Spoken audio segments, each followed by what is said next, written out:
Sepanjang catatan sejarah manusia dan di balik kisah kemerdekaan berbagai negara, kita sering menemukan adanya catatan tentang berbagai peperangan hebat yang menelan banyak korban jiwa.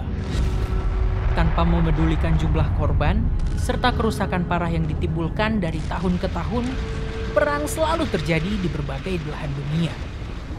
Hingga membuat kita seakan-akan terlihat seperti makhluk yang tidak pernah puas untuk menghancurkan satu sama lain. Lalu, tahukah kalian kenapa sepanjang sejarah manusia selalu terjadi peperangan? Dan apakah kita harus selalu siap untuk berperang? Mungkinkah perdamaian abadi dapat terjadi? Simak penjelasannya pada episode Nos ID kali ini.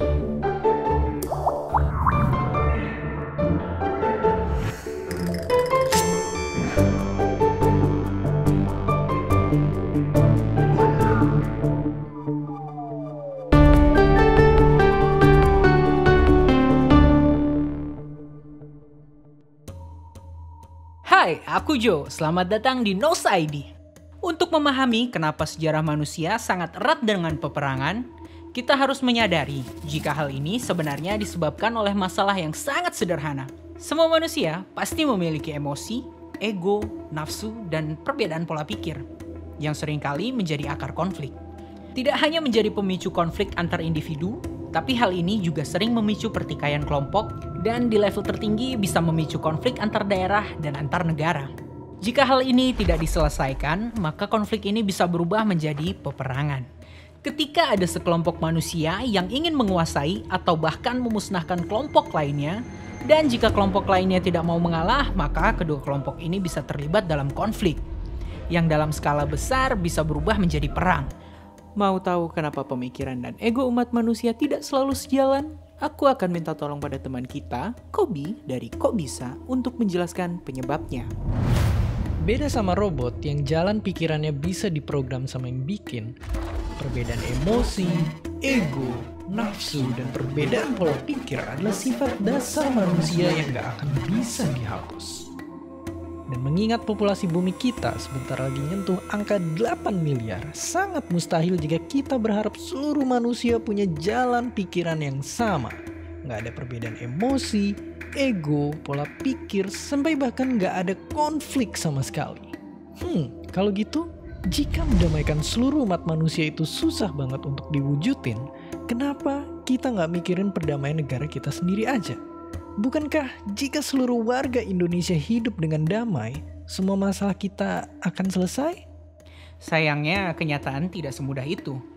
Ingatlah jika dalam hidup bernegara, kita juga hidup berdampingan dengan negara lain. Dan masing-masing negara, meskipun terkadang memiliki persamaan, tapi seringkali juga ada perbedaan yang bisa membuat negara-negara ini saling berkonflik. Hingga tidak jarang memutuskan untuk berperang satu sama lain. Bahkan seandainya Indonesia menyatakan diri sebagai negara netral yang tidak akan pernah mengikuti peperangan dan berperang dengan negara manapun, nyatanya tidak ada jaminan mutlak yang menjamin negara kita tidak akan pernah diserang oleh negara lain. Karena dalam catatan sejarah manusia, dalam kejadian peperangan besar seperti Perang Dunia II, negara-negara netral pun turut menjadi korban invasi dan terpaksa terlibat dalam peperangan. Itulah kenapa dalam filosofi hubungan internasional dan militer dikenal sebuah pepatah yang berbunyi si vis pacem para bellum, yang berarti jika kamu menginginkan perdamaian, maka kamu harus selalu siap untuk berperang. Karena meskipun kita bisa menjaga perdamaian di dalam negeri, tapi tidak ada yang bisa menjamin jika negara lain tidak akan menyerang kita di masa depan. Dan kalau kita tidak memegang prinsip si vis pacem para bellum, seakan-akan kita melupakan fakta sejarah bahwa tanah air kita dulunya pernah dijajah oleh berbagai negara. Kita harus ingat bahwa kemerdekaan Indonesia telah ditebus dengan harga yang sangat mahal melalui pengorbanan jiwa para pahlawan kita. Harga kemerdekaan memang tidak murah dan tidaklah mudah. Dan pada hari ini, menuju masa depan yang sayangnya akan tetap diwarnai dengan konflik antar negara, misi untuk menjaga kemerdekaan Indonesia dan perdamaian dunia akan semakin menantang dan semakin mahal. Apakah kita sebagai generasi penerus siap melakukannya? Lalu peran apa yang akan kalian ambil? Silahkan tulis di kolom komentar ya. Aku Jo, terima kasih telah menyaksikan episode hasil kolaborasi antara Nos ID dan Kok Bisa. Jangan lupa untuk klik subscribe dan tekan tombol belnya biar kamu nggak ketinggalan update episode terbaru dari Nos ID. Jangan lupa untuk follow Instagram serta TikTok Nos ID. Kamu juga bisa share video ini ke teman-teman kamu ya.